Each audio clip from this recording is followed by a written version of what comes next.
sacrifices from my own resources. So let's go back to Ezekiel 33 that Rechab, the GOCC, tried to quote, giving these Edomites a chance. So he's basically putting these words in the Most High's mouth as if the Heavenly Father spoke of these devils, right? So let's read that again. Ezekiel 33:15. If the wicked restore the pledge and give again that he had robbed, right? Walk in the statutes of life without committing iniquity, he shall surely live, he shall not die.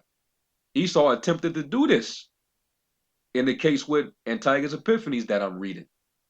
Going back into the history. Why did not the Lord allow him to live? Why didn't the Lord show him mercy? According to this precept, Antiochus was supposed to be forgiven. He was supposed to have been given a chance, as you put it. And then it says in the next verse, none of his sins that he had committed, all the bloodshed that he shed of the saints in the land, shall be mentioned to him. He have done that which is lawful and right, he shall surely live. Right? That's what's supposed to happen according to this guy. This guy's a character, man. This dude right here, right? So let's go back and read it again. It says, I once looted the temple and took its sacred utensils. I robbed the temple, but I will fill it with splendid gifts and with better utensils than before. So whatever utensils, whatever y'all had consecrated or dedicated to the Most High, hey, I'm gonna give y'all something even better, man. So he wants to do good, man. You see? Because, hey, that's what pain will do to your ass, man. It'll humble you like that. He said, and I will pay the cost of the sacrifices from my own resources. Besides all this, I will become a Jew myself. So basically, I'll start to practice the custom of the Jews. I'll start to keep the commandments and go wherever people live, telling them of God's power. I'm gonna proclaim the power of your God. So he did a complete 180 when the Lord plagued him. So which one is it, Rakha? Why wasn't that the case for this guy? But let's keep reading. Maybe the Lord had a change of heart and was like, you know what? All right, you suffered enough. I'll forgive you. Let's continue. It says, Antiochus was in despair and could find no relief from his pain because the Most High was punishing him as he deserved.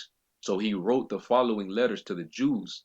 King Antiochus, to the Jews, my most distinguished subjects, warm greetings and best wishes for your health and prosperity. I hope that you and your families are in good health and that all goes well with you. He wasn't talking like that before he start to feel that pain, before them worms start crawling out his damn sockets. He was talking about, I'm finna turn Jerusalem into a graveyard. All you Jews is finna go up in them grounds.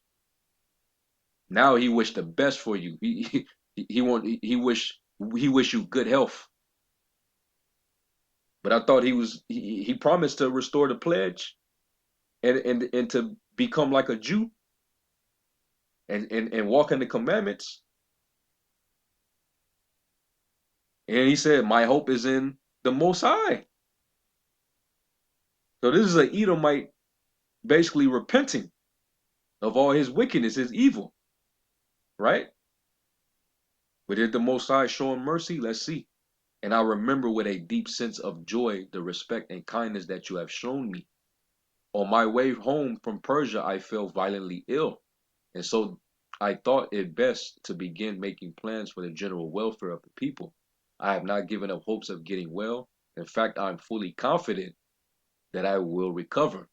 Oh, so he thought.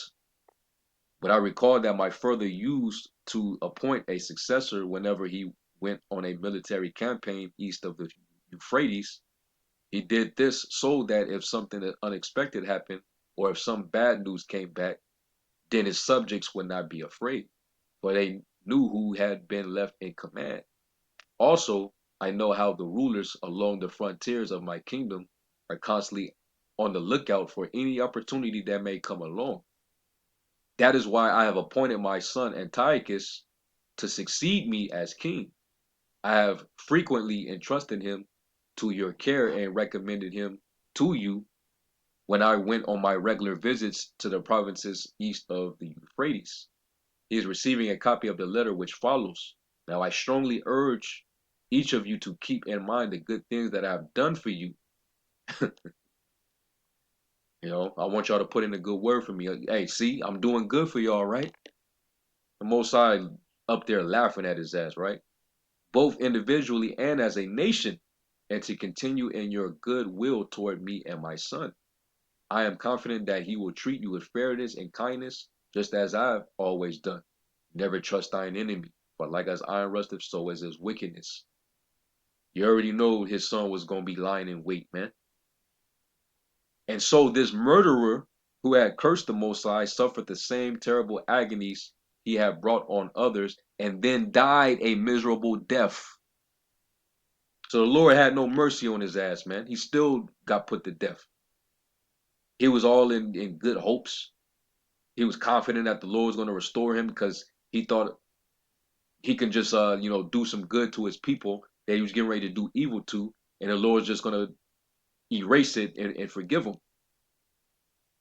Basically, what Elder Racha of the GOCC, the head of GOCC, stated about Edomites pursuant to Ezekiel 33 and 15, that this man was going to live. He was going to be given a chance. Well, that's not the case with this guy. So